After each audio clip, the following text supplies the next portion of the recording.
بسم اللہ الرحمن الرحیم۔ واقعہ کربلا پارٹ 3۔ زیاد یہ سن کر تلملا گیا۔ صحابہ رسول صلی اللہ علیہ وآلہ وسلم کے خلاف کچھ کرنے کی ہمت نہ ہو سکی۔ حضرت زینب رضی اللہ تعالیٰ عنہا کی خواہش پر سر مبارک ان کے حوالے کر دیا گیا۔ وہ سامنے رکھ کر روتی رہیں۔ کبھی شہر بانو اپنی گود میں رکھتی تو کبھی ابن زینب عابدین اپنی گود میں رکھتی اور کھو جاتی۔ ایک رات کا ذکر ہے، رات گزر چکی تھی، سارے دمشق پر نیند کا سناٹا تھا۔ اہل بیت کے محیط پر ستاروں کی آنکھیں بھر آئی تھیں۔ اچانک سے رات کی قیامگاہ سے کسی عورت کا نعرہ بلند ہوا۔ محل کی دیواریں کانپ اٹھی، دل کی ضبط سے چنگاریاں اٹھنے لگیں۔ زیاد دہشت سے کانپنے لگا۔ حضرت زینب اپنے بھائی کا سر گود میں رکھے بلبلا کر رو رہی تھی۔ درد کرب کی ایک قیامت جاگ اٹھی تھی۔ اس درد انگیز نعرے سے اس کے دل میں دہشت پیدا ہوئی جو آخری سانس تک نہ نکل سکی۔ یزید کو اندیشہ ہو گیا کہ یہ دل توڑ دینے والی فریاد دمشق کی دیواروں سے ٹکرا گئی تو شاہی محل کی اینٹ سے اینٹ بچ جائے گی، کیونکہ دمشق کی مسجد میں حضرت زینب عابدین نے جو خطبہ دیا اس نے لوگوں کے دل دہلا دیے تھے اور ماحول میں اس کے اثرات ابھی تک باقی تھے۔ اگر تقریر کا سلسلہ کچھ دیر تک جاری رہتا، اگر یزید نے اسے روکا نہ ہوتا، اسی دن یزید کی اینٹ سے اینٹ بچ جانی تھی، اس کے خلاف عام بغاوت پھیل جانی تھی۔ اس لیے دوسرے دن ہی امام ایمان ابن شیر کی سرگردگی میں 30 اہلکاروں کے تحت اہل بیت کو وہاں سے مدینہ کی طرف روانہ کر دیا گیا۔ ہزاروں کوشش کی کہ کربلا کی یہ دھڑکتی ہوئی چنگاری کسی طرح ٹھنڈی ہو جائے، لیکن وہ نہ ہو سکی۔ اس کا ٹھنڈا ہونا ناممکن تھا۔ صبح کی نماز کے بعد اہل بیت کا یہ لوٹا ہوا قافلہ مدینہ کی طرف روانہ ہو گیا۔ حضرت نعمان بن بشیر بہت نیک دل اور اہل بیت سے محبت کرنے والے تھے۔ دمشق کی آبادی سے قافلہ جوں ہی باہر نکلا، حضرت نعمان زینب عابدین کی خدمت میں حاضر ہوئے اور دست بدستہ عرض کیا، میں حکم کا غلام ہوں، جہاں دل کرے وہاں تشریف لے جائیں، میری تکلیف کا کچھ خیال نہ کریں۔ جہاں آپ چاہیں گی، جہاں آپ کا حکم ہوگا وہاں پڑاؤ ڈالوں گا، جہاں آپ فرمائیں گی وہاں چلا جاؤں گا۔ کچھ لوگوں کا کہنا ہے کہ حضرت امام زینب عابدین وہیں سے کربلا واپس ہو گئیں اور شہیدوں کو دفن کیا۔ کچھ لوگ کہتے ہیں کہ کربلا کے آس پاس کی آبادیوں کو جب خبر ہوئی، وہ چیختے ہوئے روتے ہوئے آئے اور شہیدوں کو دفن کر دیا۔ حضرت امام حسین کا سر مبارک اب نیزے پر نہیں تھا۔ حضرت زینب عابدین، حضرت شہر بانو اور حضرت زینب کی گود میں تھا۔ پہاڑوں، صحراؤں، ریگستانوں کو عبور کرتا ہوا قافلہ مدینے کی طرف بڑھتا رہا۔ منزلیں بدلتی رہیں اور سینے کے جذبات مچلتے رہے، یہاں تک کہ کئی دنوں کی مسافت کے بعد ابو جہاز کی سرحدیں شروع ہو گئیں۔ اچانک سویا ہوا درد جاگ اٹھا، بہت سی یادیں جاگ اٹھیں۔ کربلا جاتے وقت انہی راستوں سے گئے تھے، زندگی شاہوں شہروں کی خوشیوں سے بھرپور تھی، سارے کا سارا چمن ہرا بھرا ہوا تھا۔ ذرا سا چہرہ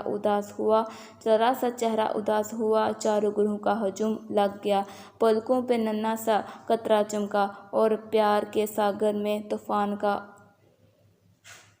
امٹنے لگا۔ اب اسی راہ سے گزر رہے تھے تو قدموں کے نیچے کانٹے ہی کانٹے تھے۔ تڑپ تڑپ کر قیامت بھی سر اٹھائی پر کوئی تسلی دینے والا نہیں۔ خیمہ اجڑ پڑا ہے، قافلہ ویران ہو چکا ہے، شہزادے اور شہزادیوں کی جگہ اب یتیم، مسکین اور بیوہ ہیں، جن پر اب صرف آسمان کا سایہ ہے۔ اب تھوڑا سا سفر رہ گیا ہے، ابھی سے پہاڑ جگڑا کانپ رہا ہے، زمین کی چھاتی دہل رہی ہے، قیامت کو پسینہ آ رہا ہے کہ کربلا کے فریادی ملک کنین کے پاس جا رہے ہیں۔ قافلے میں حسین نہیں ہے، ان کا کٹا ہوا سر چل رہا ہے۔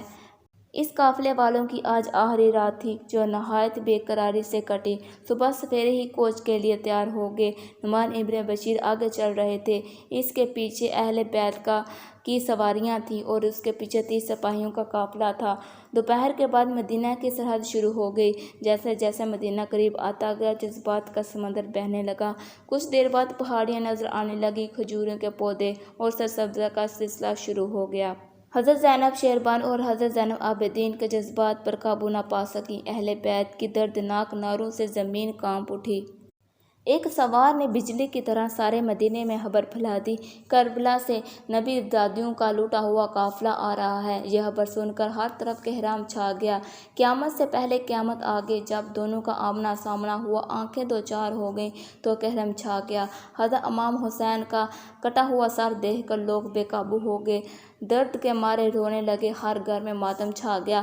حضرت زینب رضی اللہ تعالیٰ عنہا فریاد کرتی ہوئی مدینے میں داخل ہوئیں، نانا جان اٹھیے، آپ کا سارا خاندان لٹ گیا، آپ کے لاڈلے شہید ہو گئے، آپ کے بعد آپ کی امت نے تڑپا کر شہید کر ڈالا، آپ کا لاڈلا حسین آپ کے نام کی دہائی دیتا اس دنیا سے چلا گیا، کربلا میں ہمارے جگر کے ٹکڑے ہماری نظروں کے سامنے ذبح کیے گئے، نانا جان حسین کا کٹا ہوا سر لیجیے۔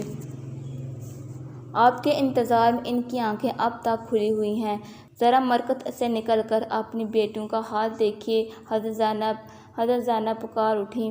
حضرت زینب کی پکار سن کر سننے والوں کے کلیجے پھٹ گئے۔ حضرت ام سلمہ رضی اللہ تعالیٰ عنہا، حضرت عبداللہ بن عباس رضی اللہ تعالیٰ عنہ، حضرت عمر رضی اللہ تعالیٰ عنہ، حضرت ابن جعفر رضی اللہ تعالیٰ عنہ، حضرت ابن زبیر رضی اللہ تعالیٰ عنہ رعد انگیز کیفیت تاب سے باہر تھی۔ حضرت عقیل کے گھر میں بچے جامہ سیاہ پڑھتے رہے۔ قیامت کے دن امت کیا جواب دے گی؟